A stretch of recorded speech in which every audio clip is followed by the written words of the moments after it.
Bonjour à tous, bienvenue dans cette nouvelle vidéo sur ma chaîne YouTube et aujourd'hui on va parler de l'épisode de Koh Lanta de la semaine dernière qui a été très pénible pour moi parce que voilà, TF1 a magouillé énormément avec des colliers sortis de nulle part etc, mais là je ne m'attendais pas à ce que il provoque la sortie de Dylan sur une épreuve. Je suis sur le coup, je vous cache pas que j'ai été incroyablement déçu, je suis toujours déçu, mais sur le coup j'étais désœuvré, parce que franchement il a fait de prestations en plus nulles, donc il méritait de partir, il n'y a pas de souci. Mais là faut reconnaître que je suis sous le choc. Je suis sous le choc parce que c'était mon favori. Je le trouvais hyper intéressant, je trouvais que c'était vachement bien fait dans le jeu, je l'avais dit dans mes vidéos de review. Et il est éliminé comme ça sur une épreuve, tout ça pour relancer le suspense et pour faire ce binôme là, la semaine prochaine. Franchement, est-ce que ça valait le coup de l'éliminer comme ça? Après ils vont me dire, il ne pouvait pas prévoir que ce serait lui qui serait éliminé, donc c'est sûr, mais je trouve ça débile. Je trouve ça débile de l'avoir fait comme ça parce que, franchement, on aurait espéré une meilleure fin pour Dylan. Alors après, ils ont essayé de nous faire un truc du genre j'ai fait mon aventure, je suis resté plus de 20 jours cette fois, plus de 3 jours, donc j'ai réussi à me faire des proches, des amis, etc. Donc j'ai réussi mon aventure. Mais j'étais grave déçu, grave déçu. En plus, surtout que ils ont complètement annihilé aucune possibilité de magouiller parce que derrière ils ont éliminé Clémentine à la fin de l'épisode, donc pas Clémentine, pardon, non c'était Candice, pardon, excusez-moi, qui a été éliminée, donc ce qui fait que même s'il y avait une blessure, la personne qui reviendrait ce serait Candice, mais j'y crois pas du tout, parce que ils ont dit qu'il n'y aurait pas de retour d'éliminés, il n'y aurait pas de retour de personnes malades, etc. Donc voilà, je suis assez déçu de cet épisode. Je suis sidéré par la pauvreté de cet épisode.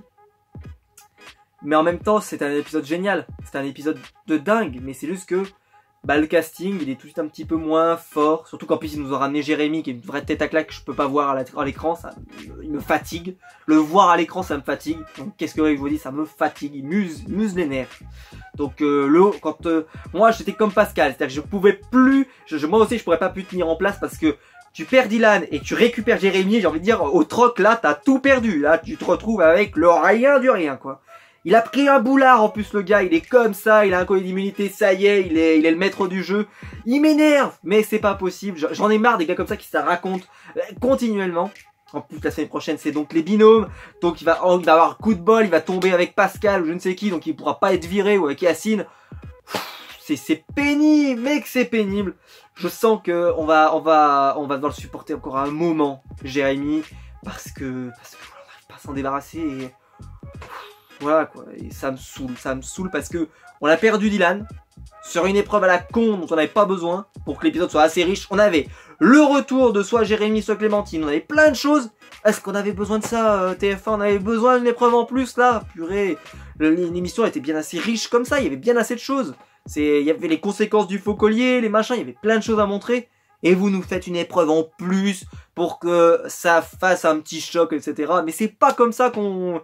Enfin, j'en sais rien. Et moi, je sais pas. Et moi, Koh Lanta, je l'ai toujours vu comme tu pars au conseil, c'est comme ça que tu dois partir, ou alors à l'épreuve des ambassadeurs. Maintenant, t'as l'impression que tu peux, voilà, si jamais ça t'arrange pas trop comment ça tourne, tu peux faire une épreuve comme ça, essayer de faire partir quelqu'un, ou je ne sais quoi, en lui mettant peut-être une épreuve où il sera moins apte. Par exemple, Dylan s'est exprimé comme quoi lui était le seul qui n'avait, alors je sais pas si c'est vrai, mais c'est possible, était le seul de tous ceux qui étaient encore présents à n'avoir jamais fait l'épreuve du crochet. Enfin, c'est vrai que vu que lui il a tenu 3 jours, je sais pas si tous les autres l'avaient fait, mais c'est vrai que c'est possible.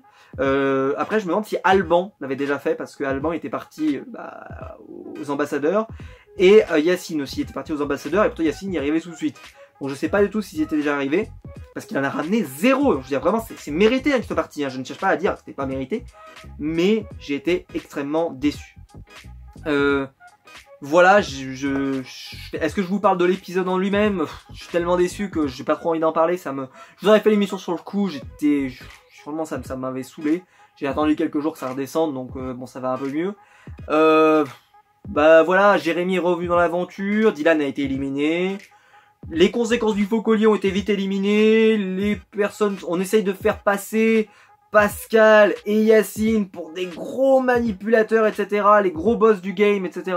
Alors que franchement, Javier, il est autant pourri que tous les autres. C'est lui qui a eu l'idée du collier à la base. Et ce que je comprends pas, c'est pourquoi Pascal, il se remet dans ce bordel de collier en se remettant dans la position du grand méchant loup, alors qu'il était le premier à dire à l'époque il fallait arrêter le truc du faux collier. Enfin, il se met tout seul dans la merde. Et on a l'impression qu'il est content de passer pour le grand méchant loup. C'est très bizarre, ça n'a pas de sens, tout simplement. Il y a eu l'appel aux familles, qui était cool, qui était sympa. Mais ça, voilà, par exemple, je comprends pas pourquoi ils l'ont pas fait avant, quand il y avait les équipes. Parce que là, ils ont dû dans la partie individuelle de Koh-Lanta, on reforge des équipes. Hyper intéressant. Après, à mon avis, c'est qu'ils avaient prévu, vu qu'ils étaient 9, que ça ferait que la personne qui aurait pas pu contacter sa famille parce qu'il aurait été oublié ferait une polémique. Et sauf que Javier, il est malin, il a pas voulu en faire des caisses, etc. parce que ça aurait pu lui retomber dessus. Et donc voilà. Mais est-ce que ça valait le coup de faire tout ça? Enfin bref, voilà, c'était dommage. Qu'est-ce qu'on a eu d'autre? Enfin, on a eu pas grand chose au final parce qu'après, comme je l'avais dit la semaine dernière, Jérémy est arrivé avec un collier, il l'a dit à Candice, mais au final, ils n'ont pas parlé vraiment de stratégie, ils n'ont rien essayé d'élaborer de particulier. Un truc avec Alban, mais qui avait pas grand intérêt. Et puis au final, bah, Candice est éliminée, comme si, si Jérémy n'était pas revenu, ça aurait été exactement pareil. Ça aurait donné le même résultat. Donc voilà, je sais pas trop. La semaine prochaine, c'est les binômes. Je sais pas quel binôme va être mal foutu. De ce que j'ai vu, Pascal a pas l'air verni, donc je sais pas trop ce qu'il va recevoir, mais à mon avis, il va peut-être avoir Nathalie. Si c'est Javier Nathalie, c'est beau quand même, hein, ça serait un beau binôme. Le beau binôme qui se peut pas se blairer, ça serait sympa. Sinon, un petit Jérémy Pascal, ah là c'est le summum du summum. C'est-à-dire que là, si ça se produit, je pense que là, il y en a un des deux qui finit par mettre son propre prénom dans l'urne pour partir. Il dit non, mais moi je veux partir en m'en vais, je veux partir avec Pascal, je m'en vais. Allez hop, je mets mon nom dans l'urne. Parce qu'ils peuvent mettre le nom de leur coéquipier, hein. Donc Jérémy va dire moi je mets le nom de Pascal, je sors mon collier, hop Pascal dehors. Non mais je déconne, ça arrivera pas, hein, mais ça serait tellement fou de se dire que ils ont la possibilité de le foutre dehors comme ça, sans crier gare. Clémentine a été éliminée. Bon, ils ont réussi à que le truc du collier se voit pas, ce que j'avais peur la semaine dernière que je vous avais parlé, c'est-à-dire que je préférais que Clémentine gagne parce que si Clémentine gagnait, elle montrait pas son collier, mais au final ils ont réussi à faire ça. Franchement la discrète, même moi je l'aurais pas vu, donc c'est bien. Et puis voilà, donc elle a, franchement c'est très bien fait. Bon épisode, mais c'est juste que voilà, le résultat de cet épisode m'a beaucoup déçu. Je m'attendais pas à qu'il gagne Dylan, je pensais que franchement je le déjà rien que, mais en fait c'est hyper méchant. Mais j'étais tellement en train de me dire que si jamais il va à la course d'orientation, mais il aurait été magique dans les bois, mais il aurait été magique, parce que c'est quelqu'un qui, je pense qu'il a une patience, elle doit être proche de 0, mais proche de 0. Là, on aurait eu un Moundir puissance 10, c'est-à-dire vraiment, un gars, il va dans la forêt, tu lui mettrais le poignard devant lui, je suis sûr qu'il serait pas capable de le trouver, enfin, c'est vraiment dommage, je suis très déçu de l'élimination de Dylan, voilà, je suis très déçu. Candice aussi, c'est très dommage, mais alors, Dylan, moi je peux vous dire qu'à partir de l'élimination de Dylan, j'étais pas bien. Pascal qui est énervé, qui s'énerve, voilà, tout seul, mais franchement les gens pourraient comprendre, il s'énerve parce que voilà, il a perdu un de ses coéquipiers auquel il tenait à fond, etc. Enfin bref, voilà, j'étais hyper déçu de ce qui s'est passé dans cet épisode. J'ai hâte d'être à la semaine prochaine, ce vendredi, pour voir ce que ça va donner. J'y crois pas beaucoup à ces histoires de binôme.